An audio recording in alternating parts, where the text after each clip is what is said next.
In this video, my plan is to introduce the concept of what a DAO is and explain how they use blockchain technology and smart contracts to facilitate decision-making and governance. In the next video, I'm going to pop in to start talking about what a company is so that we can then proceed on to look at the ways that they are similar, they're different, and really ask the question whether or not the DAO might be the replacement for the company going forward. So let's start with the basics. What is a DAO exactly? Well, a DAO is a type of organization that's run by members. It uses blockchain technology and smart contracts to make decisions and to manage the organization's affairs. Unlike a traditional organization, which is typically run by a board of directors or some other centralized authority, a DAO is completely decentralized, with decisions that are made collectively by the members of the organization, which they can do because of that blockchain smart contract technology. Why do you need one? The purpose of a DAO is typically to achieve a specific goal or a set of goals. For example, they might be put together to fund a project or to develop a new product or to promote a particular cause. Because DAOs are decentralized, they can be more transparent, they can be more efficient and potentially more secure than traditional organizations, making them an attractive option for a wide range of applications. If you go back and think to our very first week when we were exploring jurisdiction, you might think about the ways that a DAO could also provide an efficient or effective way for people who want to work together but situated all over the world to come together and do that in a trustless environment because it's built on the blockchain. So to understand how a DAO works, let me just go to the next slide. Here we go. To understand how a DAO works, it's important to have a basic understanding of blockchain technology and smart contracts. You don't need more than a basic understanding, and I'm pretty sure that you've got that already. As you know, blockchain is a distributed ledger technology. It allows data to be stored and transmitted securely, to be stored and transmitted transparently across a network of computers. Each block in a blockchain contains a record of one or more transactions. These are validated by a network of nodes before being added to the chain.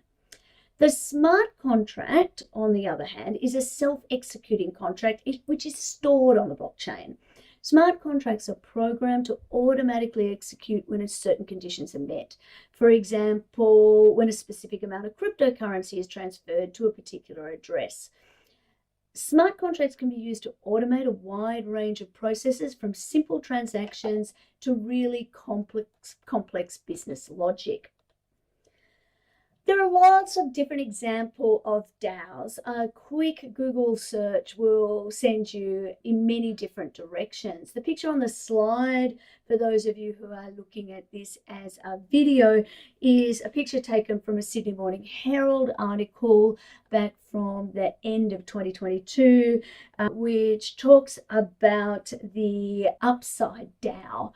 A DAO based in Australia, essentially, that puts together people who are interested in exploring various types of blockchain technologies. It invests in particular projects, so successful entrepreneurs have come together to do that, and it also provides mentoring and a range of different investment services, a bit like a private equity firm, I guess.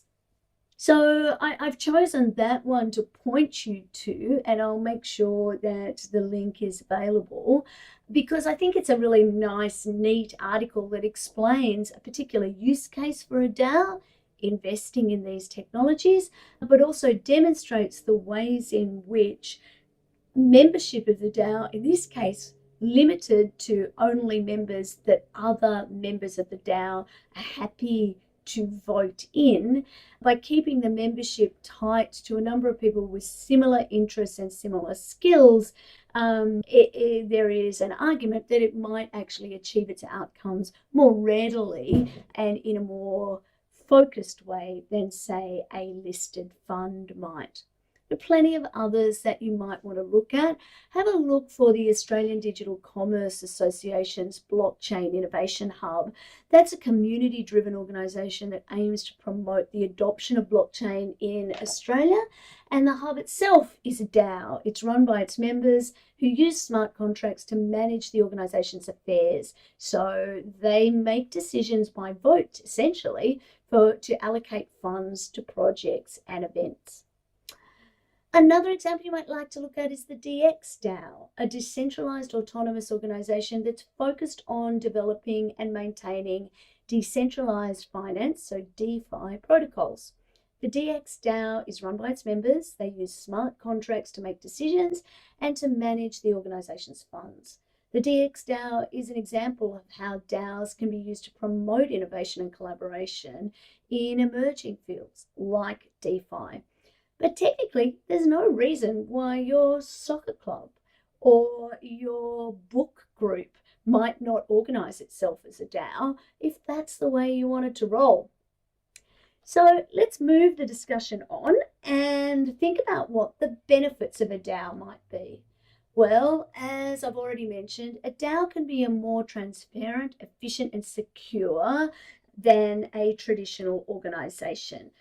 Transparency, democracy, and resilience are the features that are often referred to when we're thinking about what the benefit might be. Because DAOs are run by their members, that resilience to external pressures, in theory, could make them less susceptible to corruption or abuse, because there is no single centralized group that have vested interests in maintaining their power.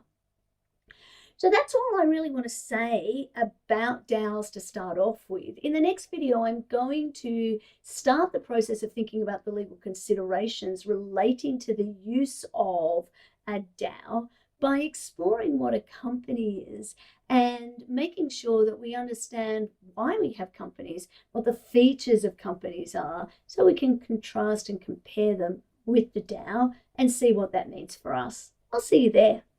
Questions, concerns, frustrations, compliments, you know where to find me.